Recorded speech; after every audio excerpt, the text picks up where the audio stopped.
everybody. Welcome back to Simian Jimmy's Treehouse podcast. I am Simian Jimmy, joined as always by the number one Treehouse guest, Erich McCoy. Yeah, I think I've been here more than anyone else, right? Yeah, this is the second time. Well, no, third if we count the... You were on something that you shouldn't have been on, right? With Aggie? Oh, really? Oh, yeah. True. Yeah, you were helping us recap the video that you did not see or were not even involved in. The Wheel of Cursed Meals 5. Absolutely. So really, now that we've had you on so many times, I should do to you what I've done to Florian and do like the comment section versus Erich McCoy, and I just search your name and every comment with your name in it, and I have to read to you. I just get subjected to. Sounds good to me. It cannot be worse than what Florian has been through. Can't possibly. Like, people who don't lightly do not tell you. Well, I've done that to him twice now, and now he has forbidden me from ever doing that segment again. So I need to start harassing somebody else with it, I think. Oh my god. Everybody just post your meanest fucking comments for me. I can take it. Art, post your meanest comments for Florian as retribution for him forbidding me from doing a segment on my own show. Yeah, then read them to me. That'll be funny. Yeah, that we should do that. Just read the Florian comments to each other. Yeah. Do one comment about me and then 5 comments about Florian. Yeah, it's like a compliment sandwich where you have to be nice and then mean and then nice, but it's really just like 8 Florians and then 1 Erich and then 8 Florians. Sounds great. Really, I think the joke would have been that for the Erich thing, like all the comments with your name are generally very nice. Like, oh, I'm so glad Erich is here. Like, he's the best part of this episode. So, again, it would not be that cruel. Oh, shucks. Yeah. But the reason why we're here today, Erich, is because I get a complaint all the time that this channel, there are not enough podcasts of reviewing movies. So I thought, hey, the Treehouse podcast is a variety show. Why not have Erich on to talk about our favorite movies and TV of 2022? Of course. Yeah. So how do we want to start? We both have a top 10 list. Me too, yeah. Do we have any things we want to put out there before we start going through these? Like, do we want to guess how many we'll have in common on both lists? I want to say we'll have 3 or 4 in common. 3, okay. Yeah. I know you're going to have a bunch of, like, pretentious, boring shit that I did not even bother to see. Absolutely. And also, I did miss a lot of movies. Like, there's a lot of movies I wanted to see that probably would end up on the list, like The Fabelmans and Babylon. I never saw those movies. So I'm wondering, because, like, I think last year was a bad year for me, at least, because I remember when the Oscars were held last year, I was just kind of like, I really do not give a shit about what wins. And then this year, I'm basically like, I'm cool with anything winning for the most part.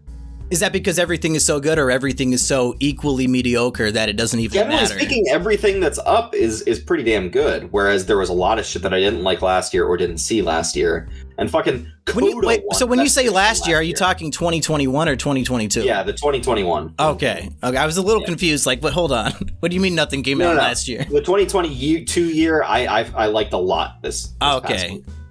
Hopefully somebody in the audience is as stupid as me and also was confused, but go on. All right, so we're going to do top 10s here. We're going to do top 10. Should we do it like Snake, or how do they call it when it's like you do 1 and then I do 2 and then you do 2 and like let's do that. Let's do that because it helps to have the same person talk. Okay, let's hear Erich's 10th favorite movie of 2022. Right. My number 10 movie I loved, I saw in theaters, Barbarian. A very good horror kind of comedy movie starring, I can't remember who the fuck, one of the Skarsgårds. And then Justin Long also has a quite large role in the movie after the halfway point. Yeah, Pennywise the clown himself plays the main guy. Yes, is it Bill Skarsgård? That might be. No, one of those fuckers. But just such a great fun ride in theaters. And you're missing the most important aspect, Erich, that it was written and directed by the second in command of The Whitest Kids You Know. One of the reasons why I'm even on YouTube today is because of The Whitest Kids You Know. So I was very excited to see that movie too. And like as soon as we lost Trevor, it's Trevor, right? Yep, Trevor Moore, yeah. Yeah, we lost Trevor Moore in the last year, and it was so clear that the role played by Justin Long in this movie is made for Trevor Moore. That like they wrote that he was supposed to be the guy, and I think Justin Long does a good job with it. But I could so see Trevor Moore in that role, and it's so sad that he wasn't able to be in it. But yeah, I've kind of been autistic on Letterboxd because I wrote that in my review of Barbarian, like I wish that was Trevor. And then I started I started commenting on other people's reviews saying the same thing. Saying that same Yeah, so thing, if you look at Hans or Low Res's review, like you'll just see me like it should have been Trevor. So yeah, I've been pretty passionate about that too. Yeah, but just really enjoyed the movie, and it's one where I was told beforehand, don't read about it, don't like see anything before you go in, and that's absolutely the best way to watch it is don't know what you're about to see. Well, Erich, we'll see if that one also appears on my list, but it's definitely not number 10, which goes to you might have seen this movie, Erich. I think I might have heard you talk about it at one point recently. It's called Glass Onion: A Knives Out Mystery. Oh, wow. It's only here in the bottom because I really struggled to find 10 movies that I thought justified going on this list. I thought last year was really good for TV. Personally, I was way more into the new television shows that came out, like Nathan Fielder's new show and Severance and all these things. So I didn't really love all the movies. I know that's not probably the best way to start my top 10 of the year list, but Glass Onion, go ahead. It actually means quite a lot because it means that every single movie on this list you feel belongs there and like really deserves to be talked about. Well, more like these are the 10 movies I could say, yeah, that was pretty good. Okay. And I've watched quite a few movies in the year, and these are probably the only 10 I would really consider watching again. Glass Onion, we did a full review on this channel if you want to hear extended thoughts, but really, I love mysteries, and it's a fun mystery with a great detective. Who doesn't love just a charismatic, funny lead detective in a mystery movie? Like that, even if the mystery sucks, that alone can carry a film, and for me, it certainly did, and I had a lot of fun with it.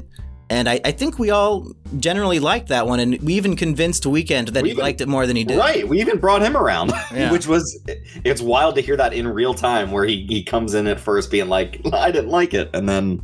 But to be fair, Weekend Warrior does that all the time. He was on Florian's channel. Like, they did a live stream reviewing The Woman King together, and like there's like 3 people listening, and I was one of them, so it was a good time, a very private conversation. But Weekend Warrior started off saying that the movie's like a 5 out of 10, and then by the end, like Florian moved him up to an 8 out of 10 on The Woman King. So he's very convincible. It feels like he either likes things more than he lets on, or is very easily convinced. So I wish Kino Corner would have been on, because I would have liked to hear somebody dedicated to hating Glass Onion really tear it apart. But we really didn't get that perspective, so that's why it's comfortably at the bottom of my list.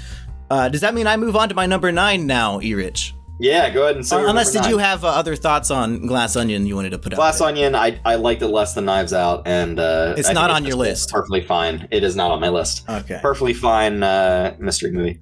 Well, Erich, number 9. I think we're gonna play a game for number 9 for me. Okay. I'm going to describe what the movie is, and when I'm done, don't try to guess halfway through, Erich. Please be patient. All right. When I'm done, you can guess the title of the film. Okay. So this is a horror comedy movie with a black woman lead actress, white guy. We got that coupling in there, and there's a double booking at an Airbnb, but both parties decide, hey, let's stick around. What's the worst that could happen? Turns out lots of worsts could happen, and some bad things happen. There are a lot of scenes that take place in the past. And really, the message of generational trauma, of race and gender is really heavily symbolized in the film. What movie am I discussing, Erich? Did Tyler Perry make a new movie this year? I wish. Boo 3? I don't know. Would it be Barbarian? Close. It's actually Adult Swim Yule Log. What? Yeah, I know. I did not get to check this out. Oh, wow. So, interesting. I found out about this because I heard that the director of the Adult Swim short Too Many Cooks made a movie, and this is that movie. And wow. It came out on Christmas. It starts off as like a prank, like you think it's just going to be 90 minutes of a log burning, but no, it's an actual movie and it's very well done. It's literally the same exact plot and thematic elements as Barbarian, like literally the exact same. It's crazy. You would think this is almost a parody of that, but I assume they were in production at the same time. And ultimately, Erich, I think this one was a lot better than Barbarian, and Barbarian's nowhere on my list. This one is. Damn, I'll have to check this out then, because I heard really good things about it. Like, I just heard it was from the Too Many Cooks guy, so I was like, oh, damn, I gotta check this out then. I would say it's funnier and scarier than Barbarian. Wow. Oh, shit. Yeah. All right. So let's go to your number 9.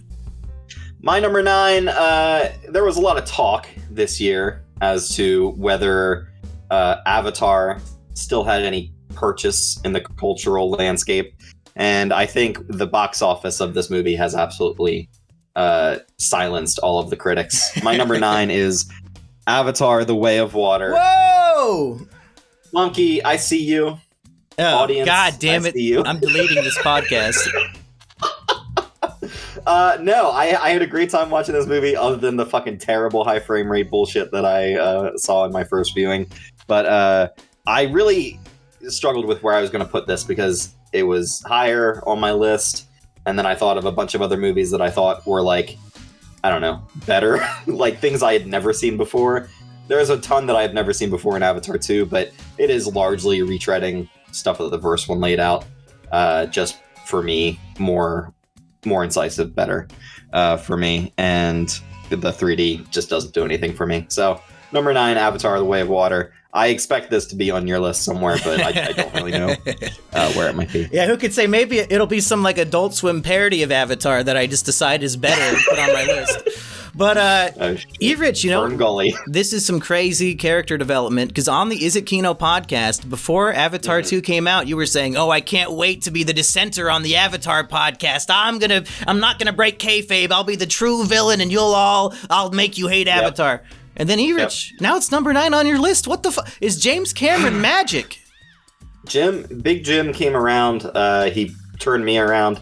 I'll tell you what, in the first act of the movie, I was ready. My knives were out. I was like, yes. This is such bullshit. I cannot believe what I'm watching. No, yeah, the first 5 minutes like erases all the progress made in the first movie. Like, what? Yes, what a waste of time. I waited 13 years just to see all of that just destroyed by rockets immediately. Right, and all these fucking annoying kids are running around. What the fuck am I watching? And then, yeah, The Simple Tale of a Boy and His Whale really brought me around. And we might have to discuss this a little bit more later in the podcast, so let's hear your number 8. My number 8 is a stop-motion movie that came out a couple of months ago, I believe. It's by Phil Tippett, who's one of the biggest special effects artists in Hollywood, and he has been making this movie for decades. It is called Mad God. It was on Shudder. It is almost entirely stop motion. It is one of the most vile, sick, disgusting things I have seen in my entire life. And even if it was a suffering experience, there was nothing else like it this year. So if you are into horror, if you are into frightening imagery, disturbing imagery, you absolutely have to check out Mad God. Just insane. There were a couple other stop motion movies that came out this year, but this is absolutely the peak of what stop motion can do. It's wild. I'm a little confused by what you're saying here. You're saying it's a stop motion, so it's like an animated movie with puppets. Yes. Then yes, I'm dying to know how that's the most horrific thing you've ever seen, because after watching something with live action humans like a Serbian film or a Cannibal Holocaust, how can these puppets be even more gruesome? I have to see this movie now. It is a descent into hell. Oh my God, what the movie is. It is wild. I think Glass Onion is going to get kicked off just from the description of this movie. I might have to throw it in my top 10. I would say maybe break it into segments if you're going to watch it. Oh, is it long? It's not very long, but it's very dreary. Like you were just watching some of the most horrifying things happen. Erich, what do you think my daily life is like? This sounds like a vacation. You know what? This might be a walk in the park. Yeah, just sitting around my house is like the most dreary, depressing, horrible existence. Like I feel like I'm in purgatory already, like waiting for the gates of hell to open. This movie sounds refreshing. You might appreciate your own life quite a lot more once you're done with this. I'd rather be a mad god than a sad god, Erich. And maybe one day glad god, but don't get too hopeful. Not yet. Right. Any other thoughts on that fine film? Where can I watch this? Absolutely. Am I going to find it on HBO Max? It's on Shudder. It's probably also on AMC Plus if you have that. But so I have to torrent this one because I don't have those things. Definitely give it some time. If you love horror stuff, check this out. Okay. My number 8 is a movie that I would put $5 down to say it's going to be on your list, Erich. I hope I'm not proven wrong. It's from the writer-director of one of my favorite films of the last decade, 3 Billboards Outside Ebbing, Missouri. Ooh, yes. He is reunited with Colin Farrell and that other guy whose name I don't know to make a new comedy called The Banshees of Inisherin. Yes. A film with perhaps the lowest stakes of any movie I've ever seen, and yet it's so enthralling and captivating and heartbreaking and devastating and hilarious. I've seen some people say, why do people call this a dark comedy? It's not funny. It's just sad. So it's funny. It's funny. Well, but the fact that some people got that impression means like this is some next level fun in terms of dark humor. And I'm not going to spoil it because, God, it would ruin everything if you spoil the things that happen in the movie. But it's basically about 2 guys, and one of them doesn't want to be friends with the other. They live on this tiny island, so they don't really have other options for socialization. And it just goes on from there and gets so... Erich, how would you like to describe the movie? There are several heartbreaking scenes, but there is one scene with Barry Keoghan where he's... I don't want to spoil it. But we shouldn't spoil it. He's making a confession. He's making a plea to someone, and it is one of the saddest things. Okay, Monkey, I gotta talk to you about this. Did you notice in the background of the one scene him walking? No. Barry Keoghan. No, I didn't notice that. You see it happen in the movie. Oh my God. Yeah, it's in the background and you see him do it.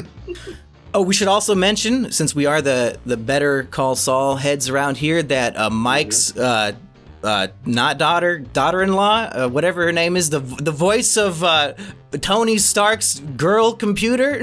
She's the lead actress in this movie, and I would not be surprised if she won some sort of acting award. She's really good in the movie. Yeah. What's her name? Is it Carrie something? Carrie McDonald or? It's not McDonald. I'm thinking of somebody else. She does not make Mike help her buy a new house in the movie, so if you're looking for that, she's not typecast as that character. Carrie Condon, that's her name. Condom? Condon. Oh. I was going to say, I'd like to wrap that around my dick. Erich, whose turn is it next? Is it my turn? I think you're the snake, so okay. It's your so turn. I'm on number 7. It's Avatar 2. 7.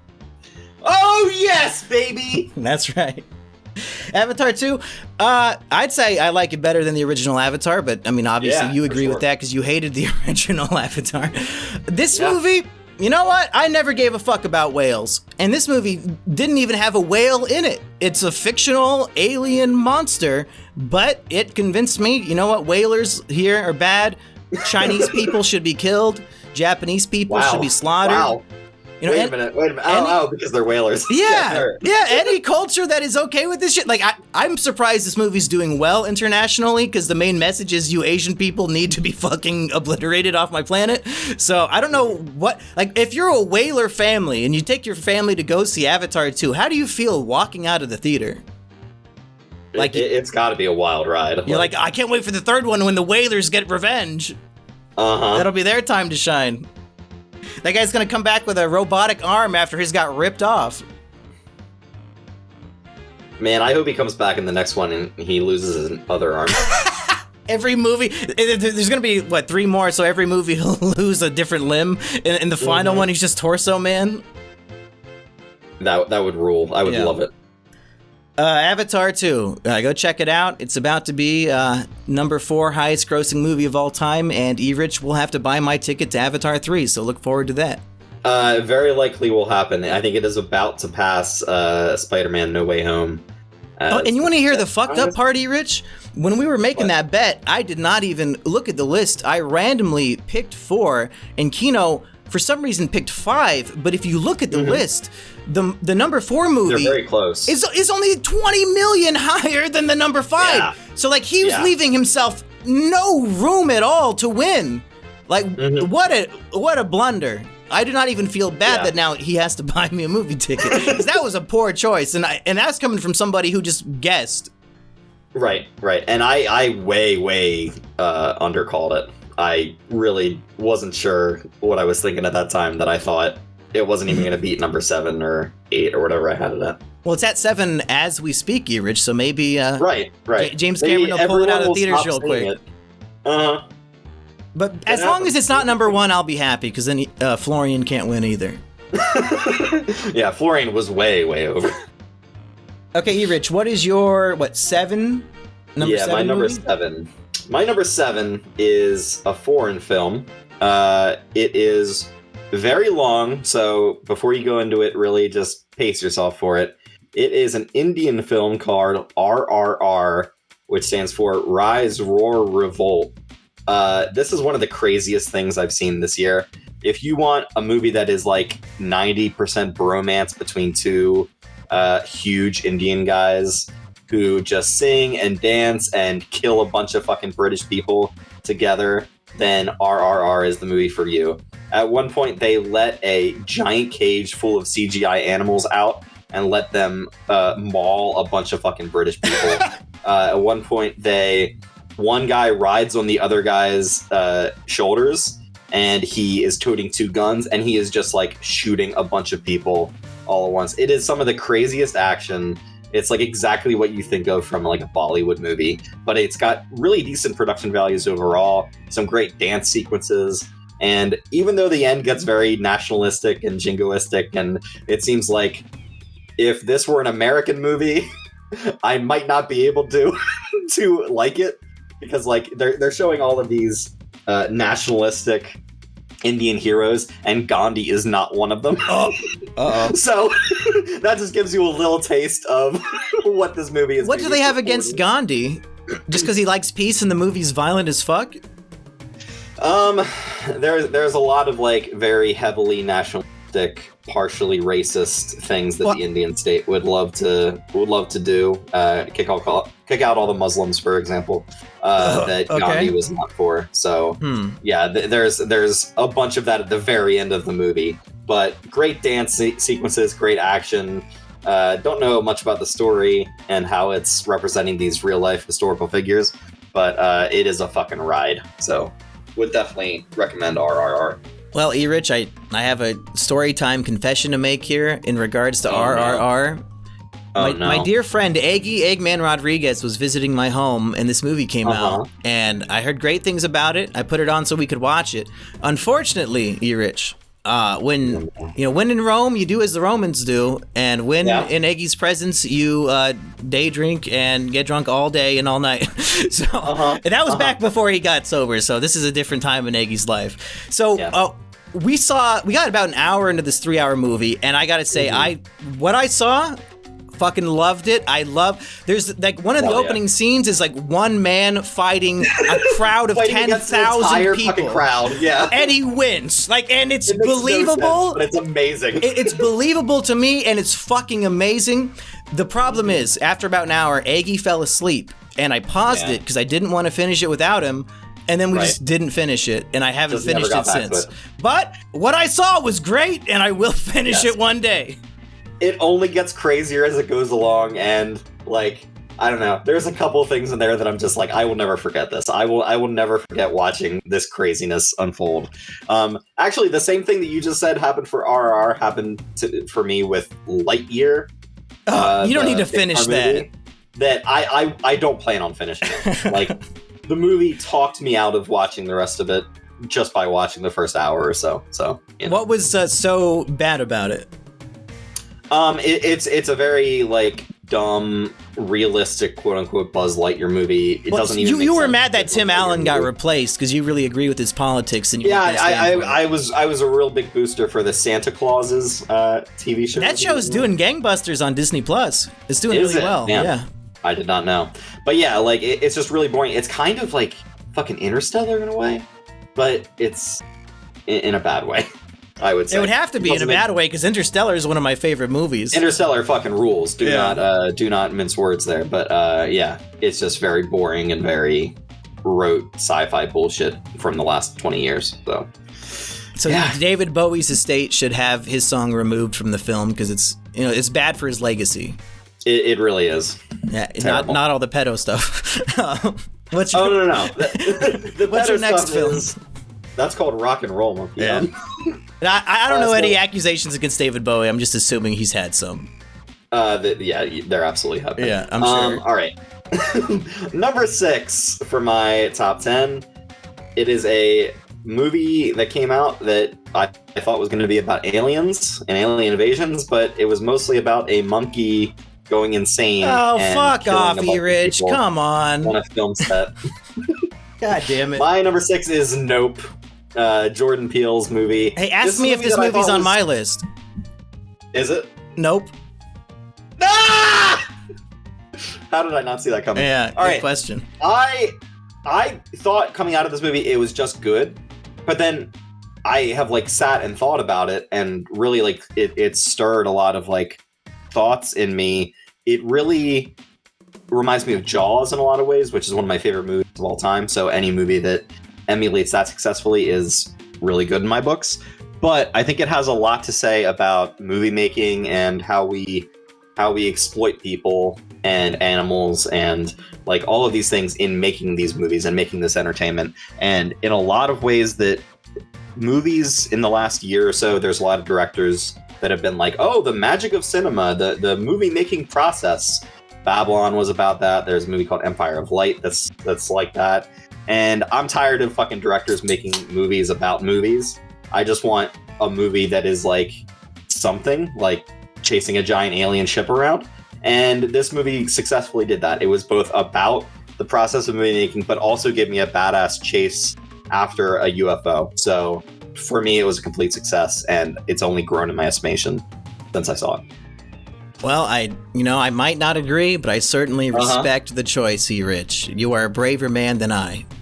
Yeah, and I think it was going to be higher on my list, but then I kicked it down a couple notches. Can we get much higher? That's the question. Yeah, so high. Right. I think Nope is a movie that I've already completely forgotten about. Wow. And I think it might be my least favorite of Jordan Peele's 3 movies so far. Wow. To me, I almost can't even understand what exactly was going for as a movie. But I'll give Us this. The performances when they're like the evil versions of themselves, like at least that was entertaining and funny. Yeah. I didn't really get anything like that from Nope, I don't think. But I'll have to re-listen to our review. Maybe there's things I liked that I just forgot. Okay. Fucking, what's his name? Steven Yeun, is that his name? Talking about fucking Chris Kattan playing the monkey in Nope is just so hilarious. Yeah, I think that was my main issue, is that I wish it was just the monkey movie and not, 10% monkey movie. Yeah. I don't know. The monkey made a big impression on me.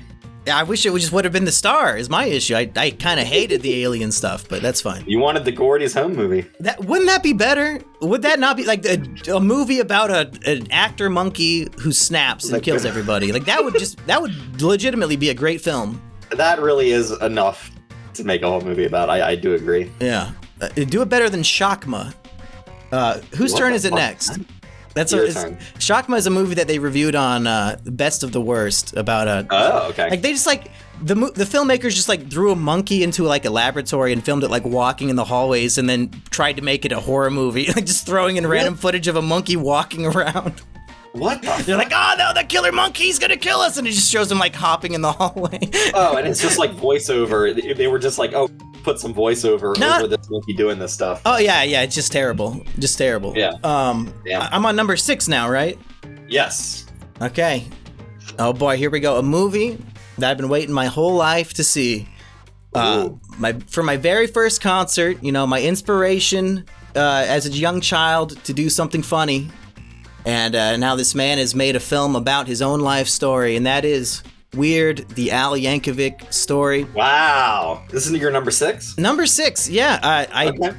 These comedy musical biopics, they always tickle me in a certain way. My favorite one is still Dewey Cox, but I'd give this one a close second place. I still need to see. I haven't seen that classic one yet, so it might replace this one, but still. Classic one. Fuck. What's the? Yeah, Spinal Tap. Spinal Tap. This is Spinal Tap. Yeah. Maybe we should review that because that'll give me a good excuse to actually watch it. Absolutely. And Rusty Cage and Eggy both wanted to do a podcast about Jaws. So now that I know it's your favorite movie, maybe we should all do that one. Hell yes. Because I also have not seen Jaws, Erich. Oh my god! I'm sorry. That is like a desert island movie for if I was stuck on an island with only 3, that would be one of them. That's really what you want when you're stranded in the ocean, is a movie about a shark killing you? Absolutely. It gives me ideas for how to kill the shark. Weird is only going to work if you are a lifelong Weird Al stan like me. I grew up listening to his music. Poodle Hat was the first CD that I actually owned and cared about, and I would sit in my room as a young boy, listen to the fucking Poodle Hat album, one of Weird Al's probably least successful albums of all time. Right. And I just love that shit. So this movie's just chock full of nonstop references to stuff I've grown up with, and it's all funny. Weird Al is just a skilled comedian. He can make almost anything funny without being crude, without cursing. It's family-friendly stuff, but it's still genuinely funny. So, Weird Al, you did it. You're number 6 on my list. It takes a lot to do that, to not include any swear or vulgarity. It's wild. Number 5, Erich, a movie. Yeah. I don't know if it's going to be on your list. I hope it is, but we're kind of running out of room. We're running out of space. We're about halfway through the list. Yeah, number 5 is The Menu, Erich. The Menu. All right. Did you see The Menu? I did see The Menu. Okay, well, I don't know if it's going to be on your list, but boy, did I love this movie, and not just because one of my waifus, my alien waifu, with eyes in opposite hemispheres, but still, they can connect my heart in the middle. That is Anya Taylor waifu. She plays I shouldn't say what she plays. This is spoiler alert, but this is the movie. A prostitute. Spoiler alert, Erich. Spoiler alert. This is a movie about a genius chef who has become so depressed because in order to make money, he has had to serve a clientele of the rich and famous, and these people are pretentious. They don't really understand anything at all. They just want bullshit, and or they try to over-understand. They're trying too hard. They're pretentious. They're getting meaning out of complete bullshit. He's serving them literal sauces and saying you don't get the bread, you just get the sauce, and oh well, this could be blah blah blah blah. They're just pretentious motherfuckers. And the chef has had enough. He wants to go out in a final blaze of glory, and the whole movie is just him doing his elaborate final act as an artist and a chef. And every meal he serves to these people is thematically relevant, and there's all these things going on. All the performances are very funny, and it is a very funny movie. I think horror comedy has done really well for me this year. And the Menu has a lot to go into, but that's a lot of spoiler territory. Did you have any thoughts on this movie, Erich? I really enjoyed The Menu. It was probably one of the better theater experiences I had, just because everybody was enjoying it when I saw it. I would say that the movie chooses a lot of good targets, that it's people you want to see get killed. And just the food critic character, and then the person who's with her just making these comments all along, and I wanted to see that fucker die. So, yeah, just a very fun movie.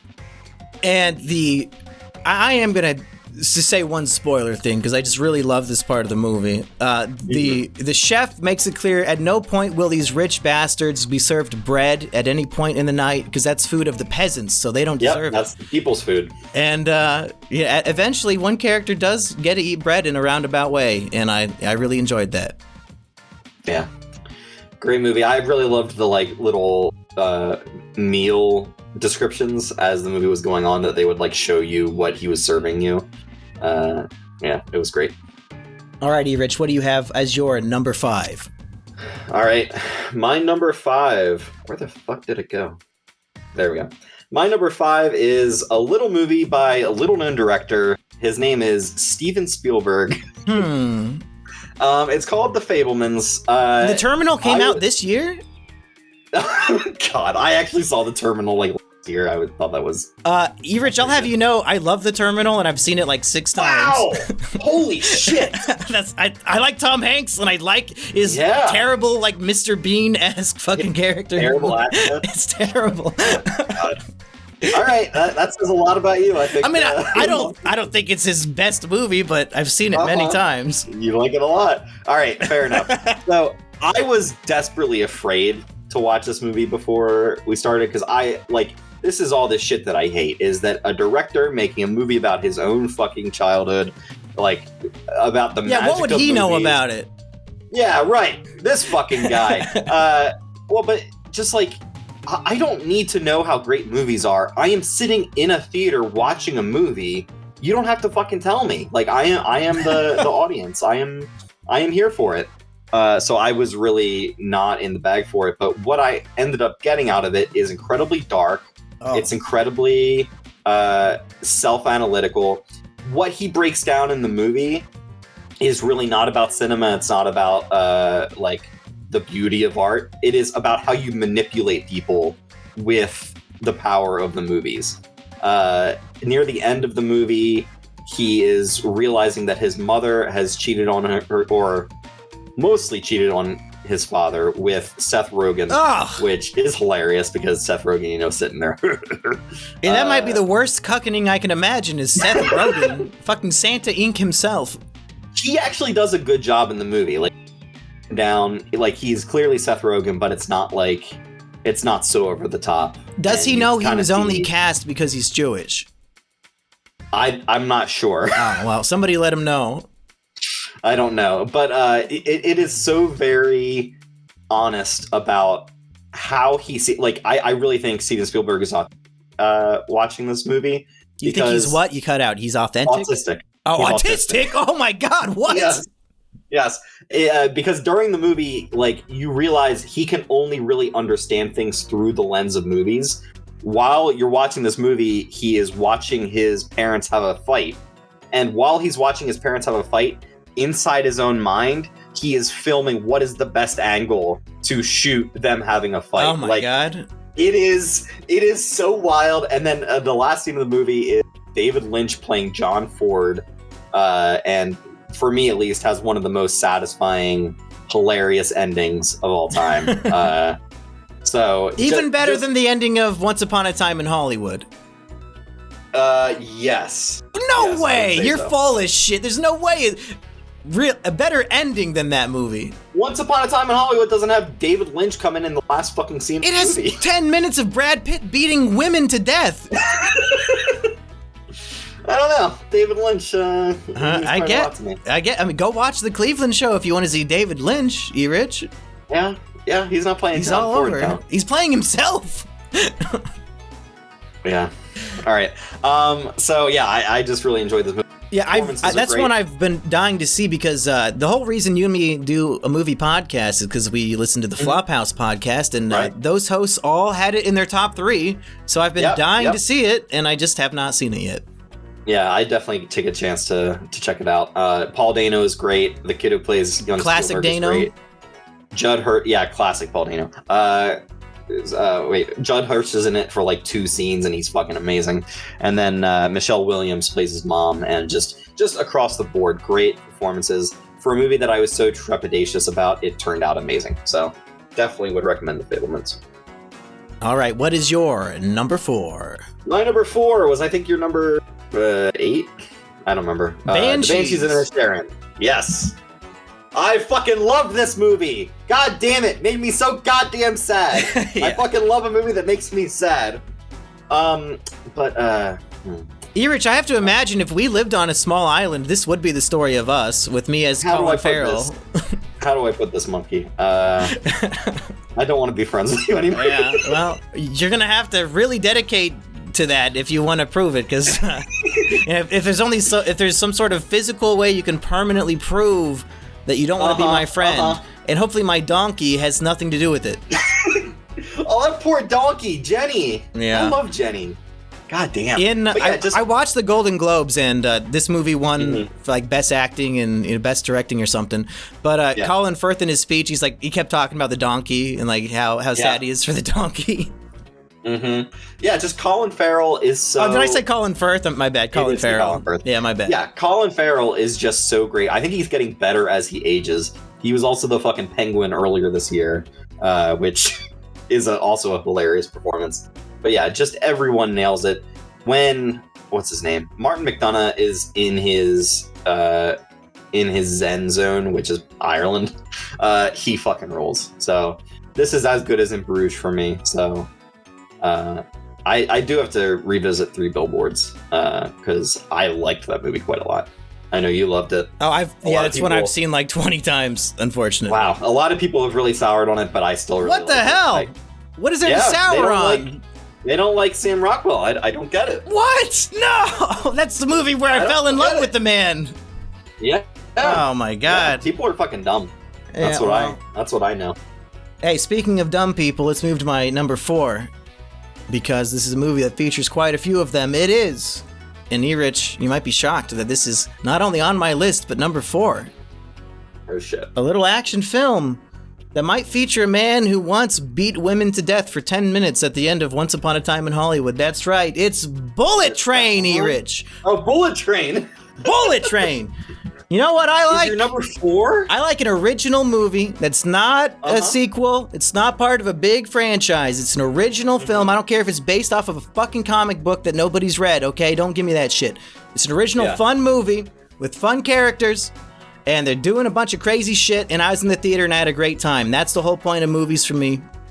And I would certainly... It's on Netflix now. I have not revisited it yet, but I'm glad to see that after it performed very poorly at the box office, it is now finding a lot of success on Netflix. It's like constantly in the top 10. I think it did all right in the box office. I think it did all right. It didn't do great. It didn't do amazing, but it hung on for a while, I think. When I think through all the years of just like the random one-off action movies that, probably were attempting to start a franchise but didn't go anywhere, this is definitely in the upper echelon, and I had a lot of fun. And if you want to see something that's not a Marvel fucking action movie, this is might be your only other option this year. Now, have you seen the John Wick movies? Yeah, I've seen all the John Wick movies, yeah. Okay, would you say this is the same level as John Wick? No, I think the John Wick movies have a lot... The choreography on the fighting is far superior, but this movie has more of a fun factor for me, with all these different characters stuck on a train and all their wacky personalities, whereas John Wick, I think maybe in 2 and 3, those movies get a little too self-serious, and when it's not an action scene, I'm kind of rolling my eyes. So maybe Bullet Train does stack up. Interesting. Okay, so... Bullet Train was made for $85 to $90 million, $239 million at the box office. It definitely made a decent chunk of change. It definitely broke even and then made them some money. So. Yeah, and hopefully this Netflix deal is making even more. Oh, for sure. But I guess I don't have any extended thoughts on it other than I just really had a good time. You liked it? Watching it, yeah. I mean, not much more than that. Should I move on to number 3? Let's get your number 3. I have not seen this movie since it was in theaters, Erich. And it's been months and months, so please forgive me, but I know it belongs up here. I'm guessing it's also around here in your list too, Erich. That is Everything Everywhere All at Once. Okay. People have been begging us to talk about this all year, and we just never did it. I think it was because Kino Corner really hated the movie. Really disliked it. Or I don't know if he really disliked it or whether he was just against the ideas that it felt to me like he felt motivated to dislike the film for some reason. And I'm not saying he was trying to like be pretentious about it or whatever, but like he was like making up excuses on the car ride home for why he disliked it. I'm like, dude, you don't have to try so hard to prove you hated it. You can just say you don't like it and leave it at that. He just kept saying like that movie is too Reddit for me, and I'm like, that's not a fucking criticism. That doesn't mean anything. But this is Reddit the movie, basically. Kinda is, but a bad thing terribly. No, it's a movie where imagination is boundless. Things will happen in this film that I've never seen in a movie. That's something I will always give credit to. And it really evaluates these characters through multiple dimensions and all the different potentials they had in their lifetimes. And it will... Hopefully, if you have a brain enough to have any self-reflection, maybe you'll think about your own life and all the potential paths you could have taken and all the raccoons that could have lived on your head and all the hot dog fingers you could have had with your sexy lover. Erich, what did you think of this film? I really enjoyed it. I think, for me at least, it goes on just a little bit too long, where like I feel like I am emotionally spent about 15 minutes before the movie ends. And then, like, I appreciate a lot of the stuff it does after that, but I am just like, by the time they're like talking to each other in the rocks form of them or whatever. That was a little too Reddit for you. It just goes a bit too long, a bit too far in certain places. Yeah. I wish it could pull back in some ways, but the overall like tenor of it and what it's trying to get across and like what it accomplishes, especially on the budget it was on, is really quite good. Yeah, it might be a little too long, and it might be a little bloated and overstuffed, especially in the climax. But then again, Erich, it is called Everything Everywhere All at Once, so... Yeah, they do give you that. Yeah, you can't expect them to hold back too much with that kind of title. But so is this not on your list at all, then? No, it was not. Damn, Erich, I'm shocked. This movie that I believe is like the highest reviewed movie of the entire year. Erich says, not for me. Uh-huh. That's fair. That is fair. What is your number 3? It's also hard. It's also hard when it came out in the beginning of the year, and I haven't seen it since then. Yeah, so. That's why my review here is not very in-depth, because, I don't have all the details fresh in my mind. It's been a long time. We should all watch that sometime and do some big episodes. Maybe, but it might have... seems like and we might be past its time, though. Maybe nobody cares about this movie anymore. Could be. All right, my number 3, right? That's what am I... All right, my number 3 is a sequel to a movie that I did not care for. It is like a legacy sequel, basically, you could say. And it's something that I did not expect to love as much as I did. And that movie is Top Gun Maverick, baby. That's right. I'm not gonna... I don't want to give too big of a reaction because we might be talking about this again very soon, Erich. Wow. Yeah, I just loved it. I think Tom Cruise fucking delivers. I'm glad that they held it back for so long because I think they released it at the right time. It made tons of money. It'll be number 2 this year because Avatar came in at the last fucking minute and wrecked shop.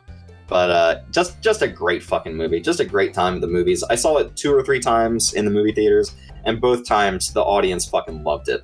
Like, Tom Cruise has something he knows inherently, which is how to please audiences. What is going to work the best at certain times, and he has talked about this in interviews I've read, where he's in the editing room figuring out what works and what doesn't, down to the nanosecond of that movie playing, and that movie absolutely proves it. So yeah, Top Gun Maverick, number 3. I also saw that in theaters multiple times, and the fact that they don't rely on CGI and they actually have actors in planes, and sure, we have to like composite the planes into the same shot, but still them flying the plane. The shot where at the beginning, like when the movie won me over and I knew this is going to be an all-time great, it's just that scene where Tom Cruise needs to test out this plane and the guys come to shut him down. He's like, oh, fuck it, I'll just take it out right now, Maverick style, and we're going to push it to its absolute limit. And when he takes off and like it blows the roof off that building and like the guy is standing there and like I think his hat goes flying. Like just the fact that it's real and he's actually standing there and the force of this jet plane is knocking all this shit over and it's not CGI. That alone is like, wow, I haven't seen this in a long time. I haven't seen a real thing happen in a movie in as long as I can remember. I think there's an inherent like metaphor to the movie too, which is that drones are going to take over manned flight any year now. And it is a thing that Tom Cruise is fighting against in this movie. And I think the metaphor is that like actors and movie stars and performances are generally being phased out in favor of all CGI performances, motion capture, and like whatever the fuck they do with these goddamn fucking Luke Skywalker and the Mandalorian bullshit. Oh, yeah. Where like they are reviving dead people and they're doing all this other shit. And this is Tom Cruise's not while I'm around. Like it is absolutely him saying, we can still do this. We can still come together as actors, as artists, and deliver something that the people want to see. And that works so well. It is a movie all like entirely of Tom Cruise throwing the rule book into the fucking trash can and being like, fuck you, I'm gonna go do it now. Yeah, there's a lot of so there's a lot of dialogue in the movie that is very on the nose for this metaphor. Yes. Like when they're like, "Oh, your time is in the past. There's no room for you," and he's like, "Oh, you're not yet." Yeah, he's proving that you need to have the human element to have these movies be captivating, and yeah. He's like, yeah, I am Tom Cruise and I'm going to be here and I'm going to actually be doing it. You're not going to see a fake computer version of me doing these things. He's like, the magic of movies is the fact that it's also real. And if the magic is that it's all a fake illusion, that's not really that much of a spectacle. The real magic is doing something for real and then putting it together through editing to make it seem even more amazing. Yeah, and showing people the amazing thing you did and like taking pride in that. There's no pride in like thousands of CGI animators fucking slaving away to make the newest Marvel piece of shit that they're just gonna pump out 5 more of them in the year. Yeah, and now they're making they're making more and more so quickly that the quality is actually going down. Like you would expect a series to keep getting better as it goes, but no, their resources are so thinned out that all the new Marvel products are literally worse looking than they were 5 years ago.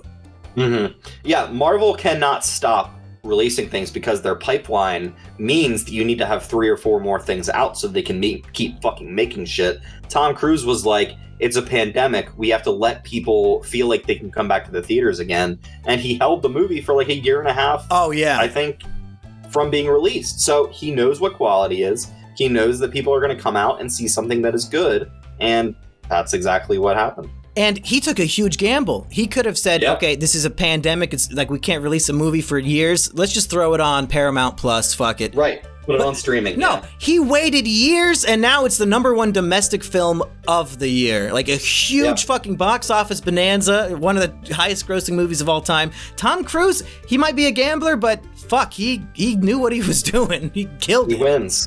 He wins. Yep. Is he? I mean, and as far as American audiences are concerned, Tom Cruise is going to beat James Cameron. I don't think Avatar 2 is going to beat the domestic gross. It might come close, but I don't think it'll. Yeah, as far as Americans are concerned, Top Gun Maverick is the film of the year. Hell yes. Yeah. Love to hear it. Should I do my number 2? Yes, do your number 2, okay. Of course. Erich, I have a feeling this is not going to be on your list. Because it would have to be, what, your number 1 at this point? Yeah, I'm guessing your number 1 is not Elvis. Number 2 or number 1? I actually just rewatched Elvis last. What'd you think of it? I quite like that movie. Well, good, because my number 2 is Elvis. Austin Butler just won for playing Elvis, and obviously it's the best performance of the year to me. Like, there's no question. Austin Butler, still to this day, like in his acceptance speech, he got so into becoming Elvis that he still talks like him. He slipped into the voice. No, he cannot stop. Like that, his new voice as a human being is Elvis because he was so dedicated to the role. And I've seen interviews. He says he doesn't even know he's doing it. Like he's like, what are you talking about? I'm not talking like Elvis, am I? And they're like, yes, you are. So if you want to see a man who has literally changed his personality to become literally me, to be literally Elvis in a movie, his best performance of the year. That is an actor. That right there is an actor. When like months later, they're not even out of character and they're still doing voices. He doesn't even know he's doing it. Like I think he did it while on like the crew of making the movie and all that. Like all throughout the whole production, he probably talked like that in his everyday life, just to like get into the mindset or whatever. But yeah, he can't turn it off. Tom Hanks is also in this film, and I have a theory that he is actually playing Satan as a human, and that is because while he is playing a real life person named Colonel Tom Parker or something. Tom Parker, yeah. Which is a real life person, and if you watch interviews, Tom Parker, he does not have the accent that Tom Hanks is doing in the movie. Tom Hanks is like just making up some weird, evil, sinister accent that the original guy has no voice at all. So that's why I think, in my interpretation, Tom Hanks is actually playing Satan, who has taken the form of this human being, because he's literally making a deal with the devil. The movie is narrated by Tom Hanks. He's like literally speaking to the audience as an omnipotent being. He's pure evil. Like everything he does is just like for his own greed and to really enslave Elvis. And the sad thing is, like, this sounds like a narrative of making a deal with the devil, but it is what happened to Elvis in real life. Very sad story. Right. And as somebody who has never listened to Elvis's music and never gave a fuck about him other than Jesse's character on Full House always talking about him, that's like the only Elvis I've ever known. This movie made me empathize with a man, and I really feel for his life story, feel so bad for him, and I found a newfound appreciation for music that I really wrote off. So for all those reasons and a lot more, I didn't even get into the presentation or the directing, which is also phenomenal to me. Baz Luhrmann is wild. He is all over the place. It's great. Yeah. What are your thoughts on Elvis, Erich? I really enjoyed Elvis. I've seen it twice now, and like I think Austin Butler does such a transformative job, like just becoming Elvis. And the scene where it's his comeback special and he's doing this like soul protest song, people in my theater were crying. Like they were like moved. They were transported. Like Austin Butler, just I cannot sing his praises more. He's great, and I'm so glad that he's in Dune Part 2. Oh shit! Is he playing Elvis in the movie? That would be fucking cool, but no, he's playing a rival to Timothée Chalamet. Oh god, if your number one's Bones and All, I am gonna delete the podcast. It's not. Thank no God. I would have been so pissed. Wait, so is it my turn to do number one then? I need to do number 2 first, unless you want to do your number 1. Oh yeah, you can do number 2. Okay. My number 2, I had a change of heart. So we were talking in our group chat, and Kino Corner posted my number 2 movie, Memoria, which this movie was released in only one theater at a time throughout the last like 2 years or something. And so it would go to one theater, it would be in that theater for a week or two, and then it would move to another theater. And according to the director, that's the only way you would be able to see that movie. This is a lie. I was tricked. I was I don't know, sold a fake bill of goods, and the movie is being released on Blu-ray. So one of the reasons why it was my number 2 was because of the experience of watching it, where only that group of people at that time were able to see that movie at that specific place. I really enjoyed the movie. It's a great meditation on like just the mystery of being, of you have heard something that you cannot explain. You're trying desperately to figure out what the fuck it could be. You seek out all corners of the world to try to figure out what this sound, this mysterious thump sound was. And the answer to what it is could be one of the worst twists of all time. But it's genuinely moving to me. Wait, I think there's a lot more. Is it good or bad then? You say it's the worst, but it's moving. So was the twist terrible or good? I liked the twist. It was just so out of left field that I could not believe what I was seeing in an art house movie, starring Tilda Swinton fucking walking around from place to place trying to figure out the source of this sound. But could it be more jarring than the ending of Enemy with Jake Gyllenhaal? It's not. Well, it's probably more comparable to that than most other things. Okay, I would say. Yeah, but this movie is being robbed of its like interesting release schedule, so I'm not going to have that as my number 2. Whoa! My number 2 is going to be Everything Everywhere Once. Oh shit!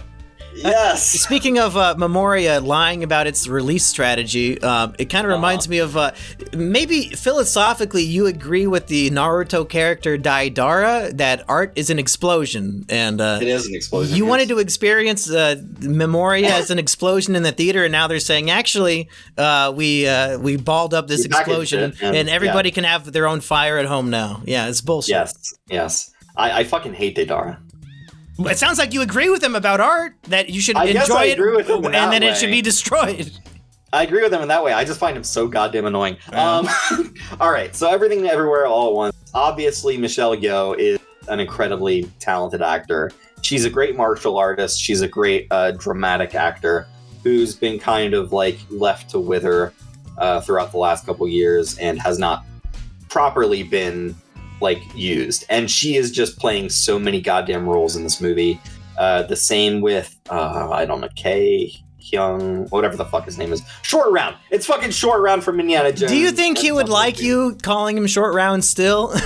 Yes. Have you listened to his award acceptance speeches? He's like, I'm so glad. I thought after he gave a speech crying like, I literally thought I peaked as a human being at age 8, and so I'm so glad to be here winning. And Erich is like, yeah, check out Short Round. He finally did something. Short Round did so fucking good. Good job, little Asian dude. You fucking did. His name is K Hoi Kwan. Okay. No, yeah, he's so great in the movie.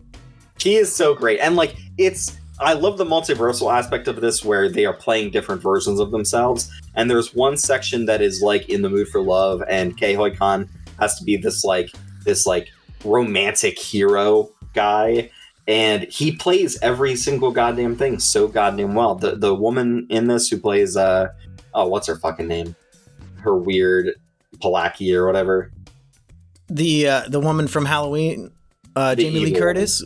No, the evil woman. The daughter. The daughter. Oh, yeah, she's fucking great. Like just the pure cinematic visionary ability to be like, okay, she's gonna like shift her head, and every time she shifts her head, she's moving into a different reality. There's so many amazing visual motifs in this movie that keep paying off, keep building up, and just I do think the movie's too long. I already mentioned that, and I think it's a bit overwrought by the end, but ultimately I was crying in this movie. Like I was emotionally moved by the relationship between the mother and the daughter. I'm not even a fucking immigrant, and I still felt all the same things as the main characters did, and that's special. It's a great movie. It's one that like you can show to basically anybody and they'll probably get something out of it. My brother doesn't see anything in the movie theaters, but he saw this in the theater and really enjoyed it. So yeah. I also like it when we can get a movie about minorities and it will criticize their culture and make them look like a bunch of big bigoted retards. Like the whole movie's like, oh yeah, this Asian culture, we're not really into the whole lesbian thing. And then that's kind of like the whole premise of the movie. Like the jumping off point is that the mom is not into the daughter's relationship. So yeah, Asian people, you got a lot to learn. No more wailing, no more homophobia. Go see some movies. I really enjoy a nuanced perspective on something like that, because so often you can just be like, oh, well, these immigrant people are great and good, and because you should feel sorry for them or bad for them in their situation. Like, they've never done anything wrong. They hold no bad opinions or anything. But, like, facing up to that honestly and just being like, yeah, it might take a while for her to get used to the idea of her daughter being a lesbian. Like, I think that's interesting. Any other thoughts on this movie, Erich? I really enjoyed it. I should probably revisit it. So I now have access to it. But yeah, great movie. And I now have 99% confirmation on what your number one is, which is I wish it would have came up sooner, because now that if your number one is a movie that I gave 2 stars on Letterboxd, that's going to be really rough, Erich. Oh, jeez. Okay. My number one, we don't have to talk about too much because it's Top Gun Maverick. Just hell yes. A movie that blew me away. I saw it multiple times in the theater. A movie that I had not seen the original, and I loved it so much I went home and watched the original, and I hated it. I thought Top Gun was a genuinely terrible film, and that's what makes this one. Thank you. This one is so much more impressive. Like you made a sequel to a shitty movie, and it's my favorite movie of the year. Domestically, it is the #1 movie of the year, which is very strange that like my favorite movie is also the #1 box office hit. I feel like almost I shouldn't be allowed to review movies on the internet with that sort of opinion, but that's just how good the fucking movie is. And nobody could look down on someone for saying Top Gun Maverick is one of the best of the year, because it's just so high up there in the echelon. Who could possibly deny it? It's spotty, Rich. It's amazing. Like, that movie rests so much on the first one, which I have no love for. Like, beyond like Danger Zone being a great shit, like, and the fact that it rests on that, but you really don't need to have seen that first movie. Yeah, literally, I had never seen it, and I still love the movie. Right. And even though it's so based on that, you get all of the feeling, you get all the emotion you need, because those scenes are played so well, and they give you just enough, like, little flashback moments, little, like, explanations throughout the script. It's just really well played all throughout.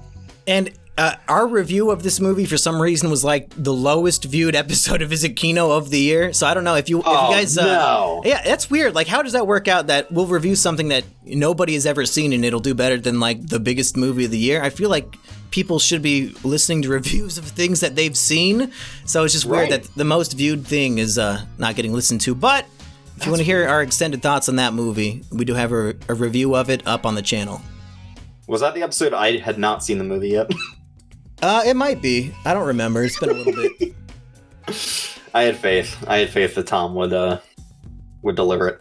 All right, so Monkey, did you really seriously rate the movie Tar with 2 stars? Yeah.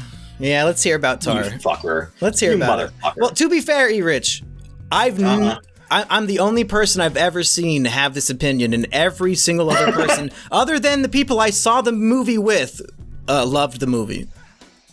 Wait, the people you saw it with loved the movie too? I saw it with my brother Patchy and his wife, and I don't know about it. His wife seemed indifferent, but me and my brother were like just hating the movie the whole time and just like rolling our eyes nonstop.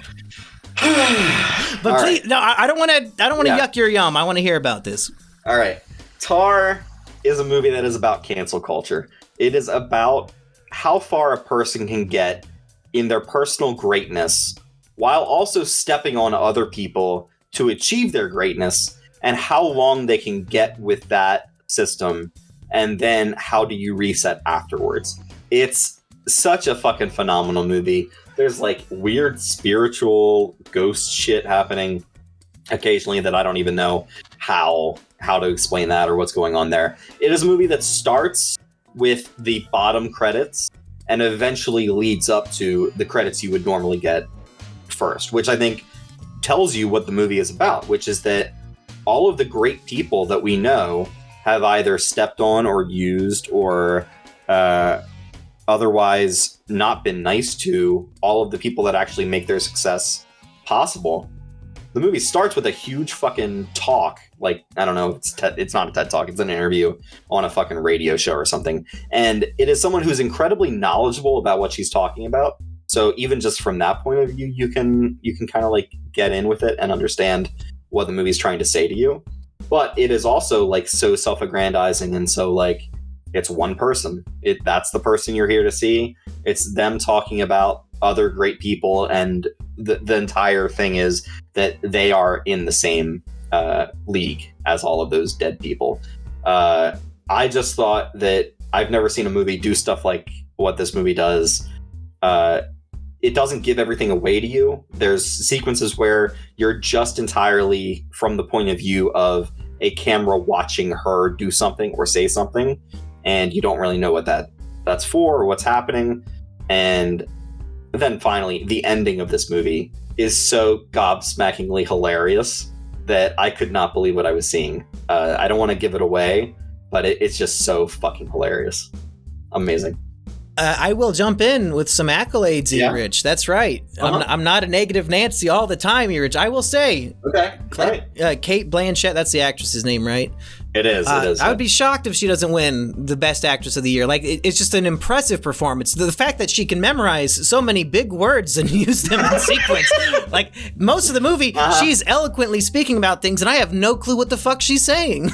But she's, like, so confident about it that, you know, she seems so intelligent. You gotta be right, yeah. This movie has a lot of standout scenes that I would say are some of my favorite scenes of the year, but unfortunately, they're just stuck in a movie that I don't like. A movie you didn't care for. I like the scene when she's giving her, and she's like a college professor, and she's like screaming at this black guy about how he should like white composers or something. That was pretty funny. I like the scene when her neighbors ask her to be quiet, so she starts banging pots and pans and screaming. Apartment for sale! Yeah, that was good.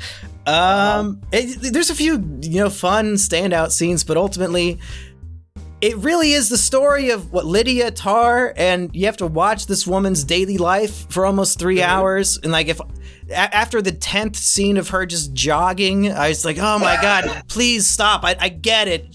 Like, she lives a life. I get it. I just don't care. When she threatens that little kid.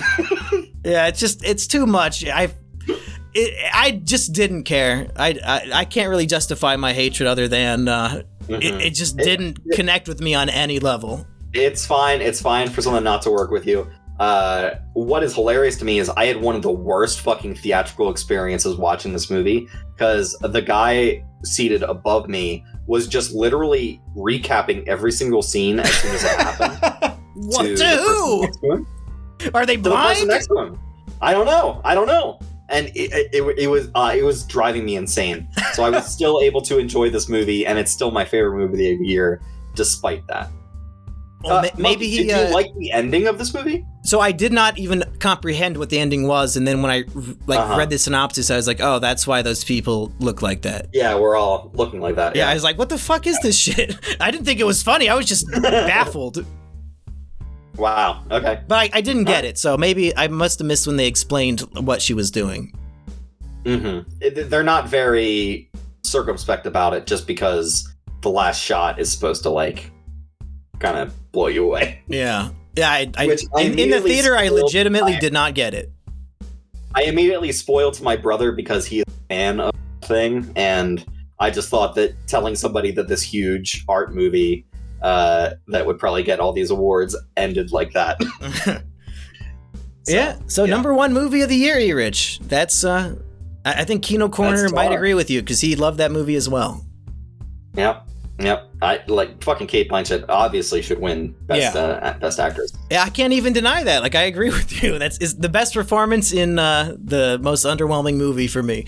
And speaking of underwhelming movies, this was the year of Kino Corner telling me I have to go see a movie that just so happens to not be playing in my city, so I have to drive a fucking hour. And every single time, the movie sucked. It sucked so bad. He made me go see Terrifier 2. He's like, oh, it's the greatest horror movie you'll ever see. Oh my God, what a fucking disappointment. That movie also has a standout scene. The scene in the laundromat when he meets the demon girl. One of the funniest scenes I've seen all year. And then the rest of the movie, that's at the very beginning. The rest of the movie cannot even compete with its own opening scene. Wow. Yeah. Have you seen Terrifier 2? I have not seen Terrifier 2. There is a scene when a guy gets his ding dong ripped off. Oh, hell yes! Yeah, and Stuart did have to mention that on the podcast, so. That's awesome. Yeah, but Erich, we did it. Our top 10s of the year, even though mine will probably change literally today when I go watch Mad God and the Fabelmans, so. Hell yeah! Say goodbye to Glass Onion, and I don't want to kick off the Yule Log movie. I love that movie. I don't know, but we did it, Erich. I can't believe it. Our top 10s. So my top 10 was in flux even as we were making the episode. Do we have any predictions for what will be on our top 10 list for next year? What movies coming out this year do you think might be the greats? Good old Marty Scorsese is coming out with Killers of the Flower Moon, starring Leonardo DiCaprio. Who's his fucking name? Jesse Plemons. Meth Damon? Meth Damon is in it. Let's see here. Who else? Brendan Fraser, the Brendan Zants, Fraser Zants, whatever. I've noticed neither of us had The Whale on our top 10. Could it be that movie was boring and shitty? I have seen The Whale, and I was fucking depressed. Like, terrible movie. I love Aronofsky. It was a terrible movie? I haven't seen it, so I don't know. Yeah.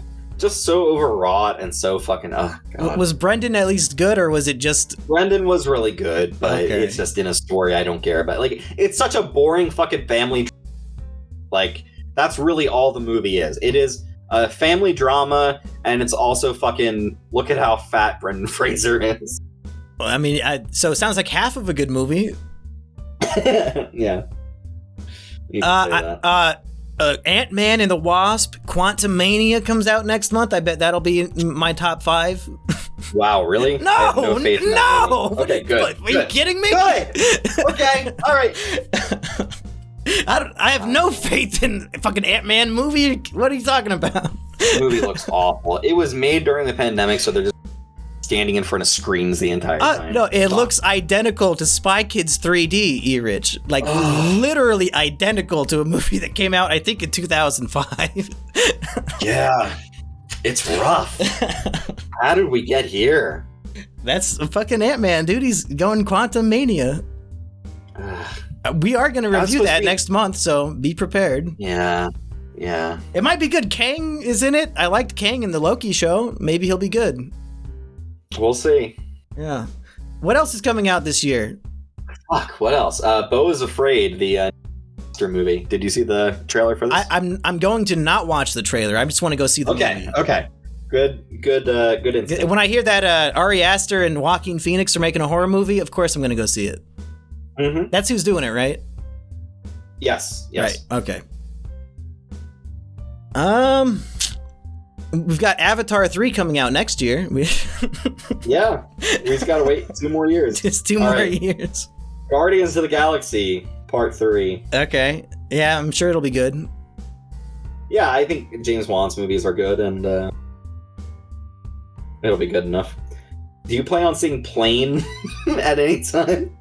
That's out right now, right? It is. Yes. Gerard Butler movie. I heard it's actually surprisingly good for a January action movie. I think it has a positive score on Rotten Tomatoes, but I will not be seeing that in the theater. Maybe on streaming. All right, there's a movie called Infinity Pool I want to see with Brandon. You keep cutting out, Erich. Say that again. Infinity Pool is a Brandon Cronenberg horror movie by Brandon Cronenberg. Okay. But I saw a trailer for that. It looks good. Okay, so I think maybe we should wrap this up because we're at about an hour 20 now, Erich. Oh my gosh. Yeah, okay. we've really been hitting these people with movies for a long time. So if anybody is still listening this deep into the podcast, what code word should they post in the comment section, Erich? Skin diver. Okay. Yeah. Use it in any context you want to confuse the other commenters, people. But yes. Erich, what would you like to plug this week? You can find me on Twitter at TZARREVAN. Come over there and tweet at me about Lydia Tarr crimes. Whether you think she can come back from being canceled. And if you would like to comment about Erich so that we can read them to him next month, along with some Florian comments, evidently, let us sound off on Erich. Give him a performance review in the comment section, and include examples of your favorite Erich moments from Is It Kino Classics.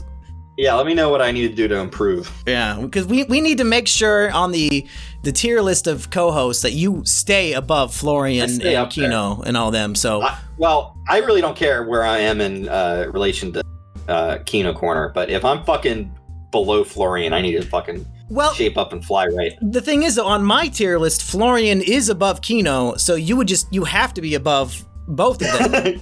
Okay. Otherwise, you're below Florian. So. All right.